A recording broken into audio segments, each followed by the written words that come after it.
SalesForce cannot create software. And I can prove it. That's iNero's website if you inspect it using Google Chrome Inspect. And that thing is SalesForce.com.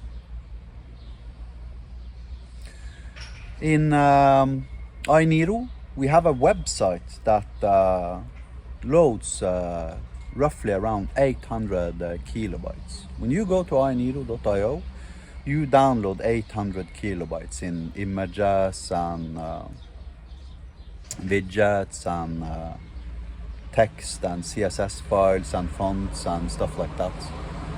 And that includes our AI chatbot, may I emphasize. If you go to salesforce.com and you see how much you download by visiting that site, it will almost be 50 megabytes of resources, 700 files.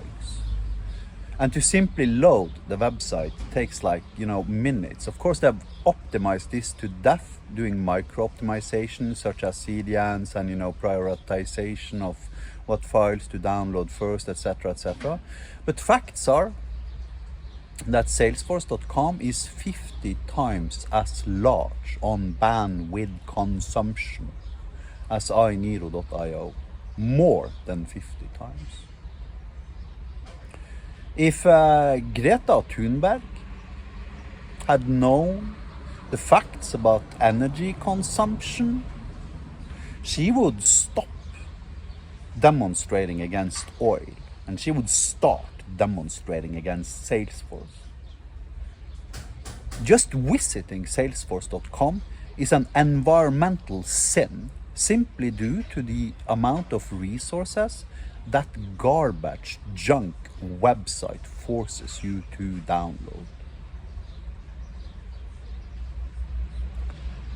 Now,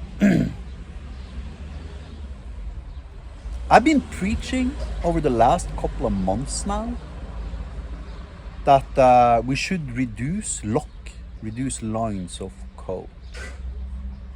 And a lot of really senior software developers have been extremely vocal in their arguments to make sure that the entirety of the world understand that they disagree with me. Well, what do you think created SalesForce.com? Lines of code, dude. Too many font inclusions, too much JavaScript, too much CSS, not a willingness to create, image sprites, etc., etc., etc. Facts are that Salesforce website is fundamentally broken. And I want to emphasize one thing. I created a video about a year and a half ago about their Einstein AI chatbot, where I proved it was basically, for all practical concerns, a joke next to iNero's AI chatbot. Now they have managed to finally improve upon it. Just took them 2.5 years to do what I spent 1 month doing, which should be a little bit of a wake-up call, especially considering Salesforce probably have 5,000 software developers and I'm alone. And I could create in 1 month what they needed 2.5 years to pull through, right? You see, Salesforce.com's website is proof of that everything I've been saying in my last 100+ YouTube videos and LinkedIn videos is the pure truth. Because the proof is literally in the pudding. Now the paradox is that my conclusion in regards to Hyperlambda and my way of creating software, based upon math, statistics and lines of code and measuring time to implement features,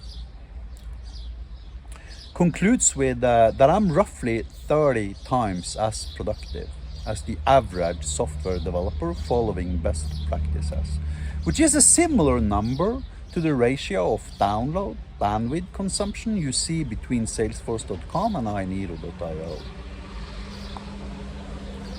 So the argument that lines of code doesn't matter and that we should not count lines of code is simply fundamentally broken, because the website of SalesForce.com actually proves my entire argumentation. And this isn't a unique problem for Salesforce. You see the same problem at, all companies, almost all companies out there. And if I am 30 times as productive as Salesforce, right, the ratio is 1 to 50 between iNeedle and Salesforce. So, but let's use 30 as the average here now. That means Salesforce CEO Marc Benioff can fire, in theory, 97% of his software developers, change that software development methodology according to my instructions, and basically be equally productive as he is today. If politicians knew how much energy crappy coding resulted in, they would fucking illegalize it. Because the energy resources required to simply serve a website such as SalesForce.com is probably in isolation enough to inflict the CO2 disaster upon the world. Thank you very much. Have a nice day.